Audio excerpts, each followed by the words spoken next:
प्रिय विद्यार्थियों, हम लोग बात कर रहे थे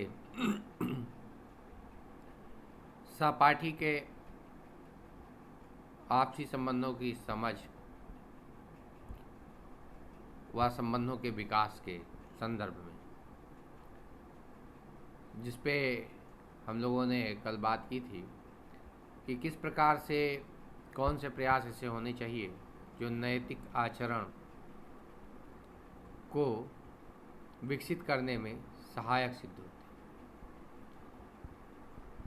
जब हमें नैतिक आचरण विकसित हो जाता है तो हम संबंधों को निभाना अच्छी तरह से समझ जाते हैं। हमारे पुराने एवं अच्छे जो भी शिक्षक रहे हैं, उन्होंने संस्मरणों और कहानियों के माध्यम से आध्यात्मिक शिक्षा और सामाजिक संदेश देने का सबसे अच्छा तरीका माना था। वो कक्षा में महापुरुषों की प्रेरणादायक कहानियाँ बताई जाएं, अच्छे संदेश समझाए जाएं, जिससे छात्रों में एक आध्यात्मिक चेतना का विकास हो और उनका नैतिक स्तर ऊपर उठे। यह सार्वभौमिक सत्य है कि बच्चा कितना भी मंदबुद्धि का हो, लेकिन उसके पास कक्षा में बांटने के लिए कुछ न कुछ अवश्य होता है। अतः शिक्षकों को उसकी उस प्रतिभा और आत्मविश्वास के विकास में योग देना चाहिए।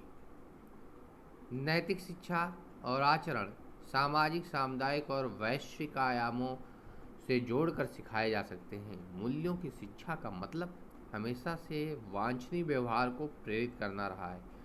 वांछनीय व्यवहार को प्रेरित करने से तात्पर्य है जो व्यवहार सुखद है, जो समाज के लिए उपयोगी है, उसको करने के लिए छात्रों को प्रेरित किया जाए और अवांछनीय नकारात्मक व्यवहारों के करने पे उनको उसमें सुधार लाने का, उसको बदलने का संदेश दिया जाए। उनको इससे रोका जाए, उनको बताया जाए कि यह व्यवहार गलत है। परिवार है, माता पिता हैं और शिक्षक हमें कौन कौन से नैतिक मानवीय मूल्य सिखाते हैं, उसको हम आपको इस चित्र के माध्यम से प्रदर्शित कर रहे हैं। जो सेंटर पार्ट है उसमें हम मान लेते हैं कि परिवार है हमारा, माता पिता है एवं शिक्षक। इस जगह पे सेंटर में हमारा परिवार आता है, माता पिता आते हैं और शिक्षक। अब इनसे ये चारों तरफ जो सर्किल में हैं, ये वो वैल्यू हैं जो हमें इन लोगों से सीखने को मिलता है। आत्मसम्मान, परिवार है, शिक्षक है, माता पिता हैं, हमें आत्मसम्मान, यह भी नैतिकता के विकास के लिए यह बहुत ज़रूरी है कि हम आत्मसम्मान का हमें बोध हो। हम ऐसा कौन सा कार्य ना करें कि जिससे हमारे आत्मसम्मान को ठेस पहुँचे, हमारे आत्मसम्मान को कोई उंगली उठाए। फिर है स्वावलंबन, आत्मनिर्भर। परिवार, माता पिता, शिक्षक हमें आत्मनिर्भर बनने में सहयोग देते हैं। कैसे हम अपने कार्यों को स्वतः करने लगें, दूसरों के ऊपर छोटी छोटी चीज़ों के लिए ना निर्भर रहें। हम खुद से कैसे अपने पैरों पे खड़े हो सकते हैं, अपना जीविकोपार्जन के लिए अपने को हम कैसे तैयार करेंगे, ये सारी बातें इसमें आती। श्रम निष्ठा, परिवार है या शिक्षक है, माता पिता हैं, ये सब बताते हैं कि कैसे परिश्रम करना चाहिए, मेहनत ईमानदारी पूर्वक करनी चाहिए, जिसका परिणाम सुखद होता है।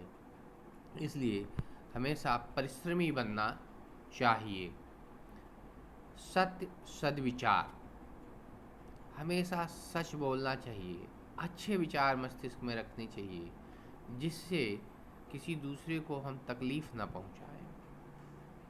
अनुशासन, हमेशा जीवन को अनुशासित होना चाहिए।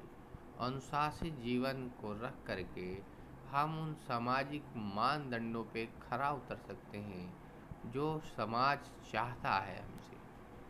समयबद्धता, समय का बहुत ही महत्वपूर्ण भूमिका है हमारे जीवन में।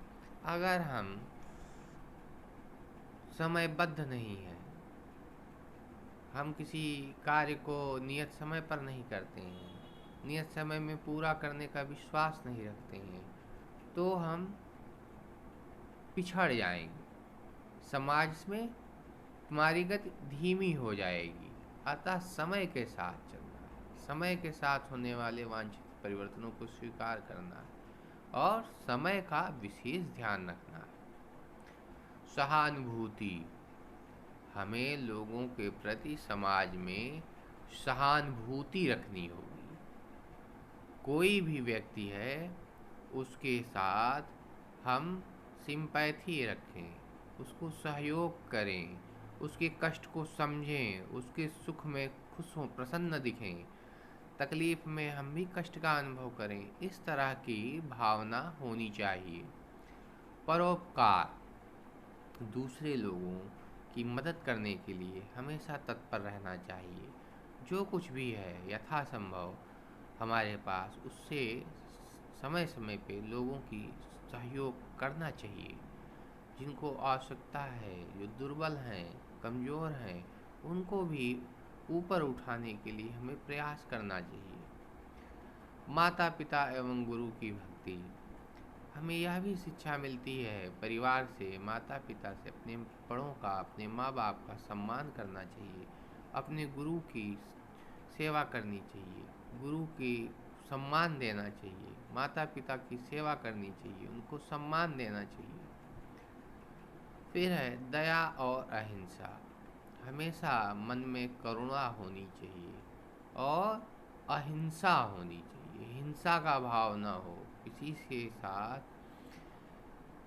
मारपीट, शारीरिक क्षति पहुंचाना, यहाँ तक जीवों पर भी, छोटे छोटे जीवों पर भी, उनको भी नुकसान न हो, कुछ ऐसा कार्य करना चाहिए। सबके साथ दया दिखानी चाहिए।